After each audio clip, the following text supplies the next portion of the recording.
All right, kids. So we are back. Another Wednesday, more social studies, and we're going to talk about. You would think the Civil War today, but we're not going to get into the Civil War quite yet. We're going to talk about some of the things that led up to the Civil War. And as we start digging into this, it's very important to think back to our last class when we talked about this purchase of this territory in this area, the Louisiana Purchase. And when we bought that, it was fantastic that it doubled the size of the United States, but eventually all of that land would become states.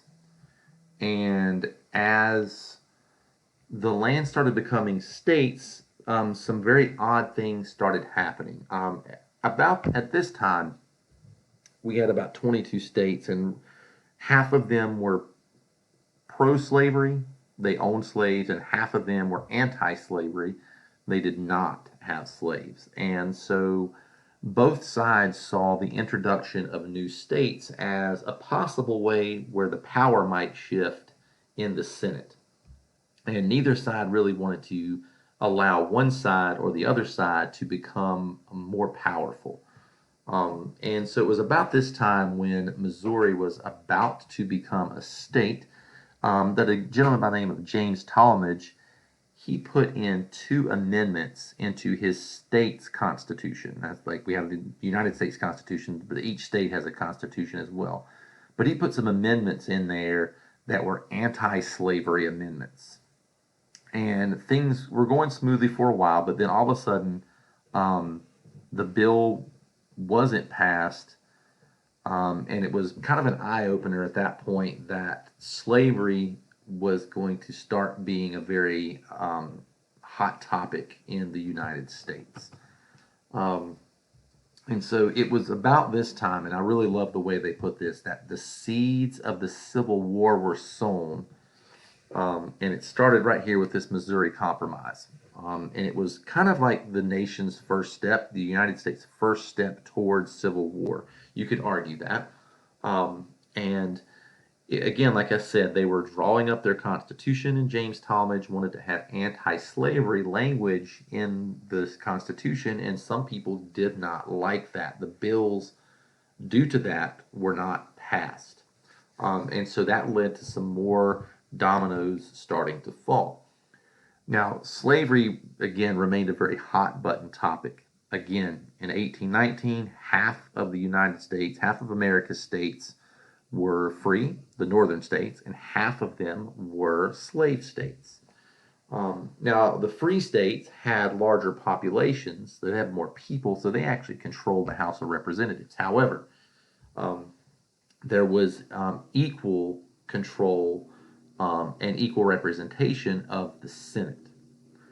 Allowing Missouri in as either a free state or allowing it in as a slave state would offset that balance and give one side more power than the other, and neither side was going to cave in and allow that to happen.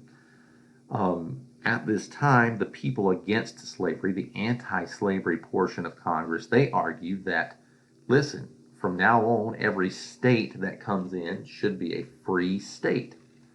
Now, it would make sense, at least it would sound like it makes sense if the other side said that every state that comes in should be a slave state, but they actually didn't argue that. They actually argued this. The pro-slavery people said, no, we're definitely not with the whole every state coming in is free. However, we will say that every state that comes into the United States has the freedom to choose whether slavery is legal or illegal in their state.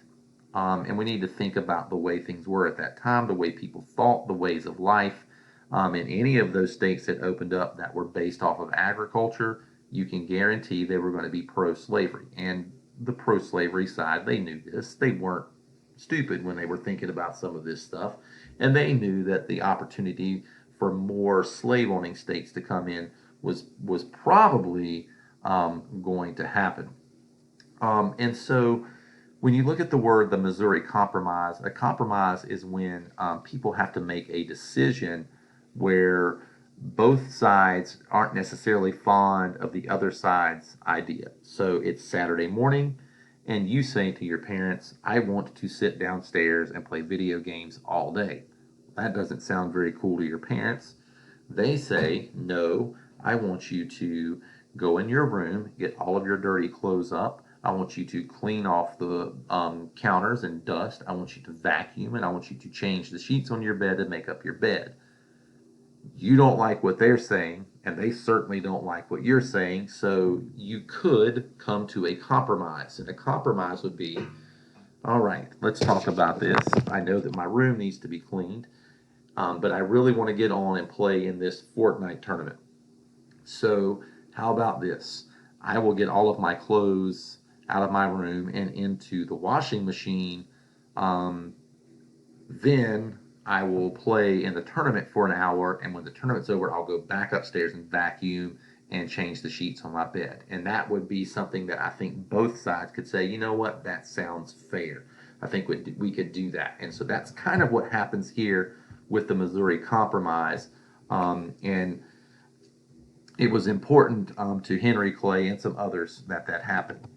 So we move here to Henry Clay, and he came up with this thought. If the southern states would agree that this new state of Maine, this area, Maine comes in, you see it right there, Maine comes in as a free state, we will say that Missouri will be a slave state. So we've got one coming in for slaves, one coming in that's anti-slavery. And the free states and the slave states agreed to this compromise. It sounded like something both sides could live with. Um, this compromise would have effects that would move throughout the United States over the next 20 to 30 years. It would be repealed later on, and we'll get into that when we get to the repealing of the Missouri Compromise. But it's something to think about at the moment. There's still super strong feelings, pro-slavery and anti-slavery feelings, that are really starting to divide the nation. We have this very interesting young man here, Nat Turner, born October 1800, died in 1831, so he was only 31 years old, pretty young guy. He was a slave, and he was also a preacher. And he had a very interesting life. Now, you got to understand, during this time, slaves had no rights. They weren't allowed to own anything. They weren't allowed to do anything. They had no rights, and people considered them property. So, I mean, I guess most of you right now, you probably have like a notebook and some pencils and a backpack, and that's your property. And you don't think a lot about your property. It's just there, and it's there to pretty much do what you want it to do. It's there to hold your computer when you need it to. The pencil's there for you to write when you need it to, but you really don't have any feelings towards your property. And that is the way a lot of these slave owners treated their slaves. They weren't people, they were things. And hence the super sad face there. It's an awfully odd way to think about another person. And we'll get into that a little bit more, but I want to talk a little bit about Nat Turner. So he was born on a plantation, and it belonged to a guy named Ben Turner. Benjamin died, and as things happened at that time, the son took over the plantation. So it was Samuel Turner's plantation now. Now, I'm going to say some things, and it's easy to kind of be like, oh, wow, what a nice guy. But he still owned slaves. So I don't know how nice he was. He was just a little bit different than maybe some of the other plantation owners. But when Nat and the plantation was turned over to Samuel, Samuel actually helped teach Nat how to read and write when he was very young. Again, this is very weird because at that time, slaves were not educated at all. The plantation owners did not want them having any type of education that might give them any type of where they might learn anything or learn how to get out of being a slave, or give them the idea of I have an education now and I understand that all of this is wrong. I'm going to get away from this. Another cool thing about Nat is he was a very religious person. very often you would catch him reading his Bible. If he wasn't reading his Bible, he was praying. If he wasn't praying, he was learning Bible verses. If he wasn't doing all of that by himself, he was actually preaching to the other slaves. Um, and he had a lot of influence over the other people. They really did look up to him. And his religious beliefs, as he was like, learning about religion, it taught him that in his in his mind that basically what he was learning was teaching him that it's necessary for me to do something about slavery. And as you read down here, it's necessary for him to confront the injustice of slavery in a battle of God's kingdom, which is what he was a part of, versus the anti-kingdom. So he looked at slavery and people that own slaves as anti-God. And that would become very important because of how important religion is to him. And as he starts to believe this, he starts to form some ideas in his head. Um, as he got older, he became even more religious and he became even more influential in with the slaves that he was around on the plantation. And it was during I think it was like a lunar eclipse or a solar eclipse, sorry, that he came up with this idea and he said, it's time. Now's the time for me to actually do something. And so he recruited some other slaves, and their plan, although they weren't really ready for any of this because they didn't have any training or anything, but they were going to take over the armory, which is where all the weapons would be. And then after they took over the armory, they would all move to the Dismal Swamp. And this is like up in Virginia, but it's not super far from North Carolina. They thought being in the swamp, because it's such a swampy place, would make it hard for them to be captured. It would also make it hard for them to live there, if you think about it. So on the 21st of August, 1831, they took action and they launched their campaign. And they were trying to free as many slaves as possible. And if you got in their way, it wasn't like please excuse me, they killed the people that got in their way. So over the next 2 days and the nights, around 60 people were killed by the rebels. And these were like white slave owners and family members and stuff that got in the way. I think the total number is 57 if you want to get technical about it, but it's about 60, 57. But as they went from plantation to plantation, and they would kill owners and things like that, and they would free the slaves, their numbers grew from what it was at 8, counting Turner himself at the beginning, to 75. But they found it really hard to get a hold of guns. And they thought a bunch of slaves running around with guns might draw too much attention to themselves, and they would have been correct there. So instead of running around with guns, they kept axes and knives and hatchets and clubs, which are a lot easier to hide than a big giant gun, on their persons as they were going from place to place.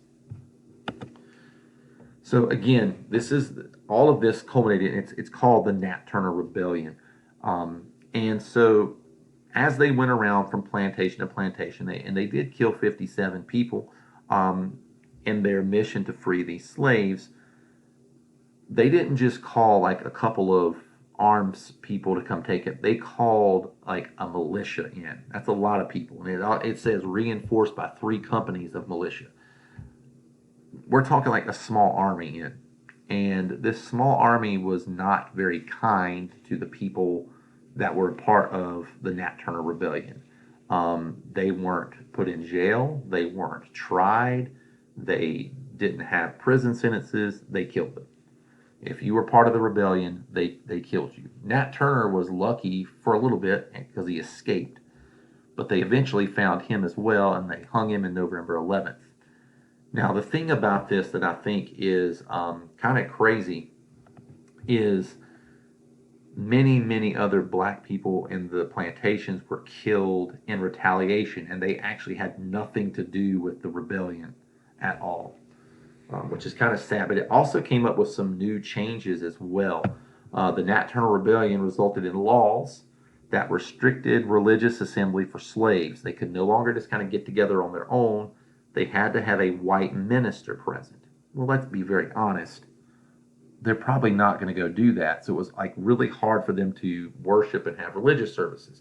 And they also made it illegal to teach slaves to read and write, and that carried a heavier penalty. Well, there we go. Smash the like button. Don't forget to subscribe. See you all on Thursday.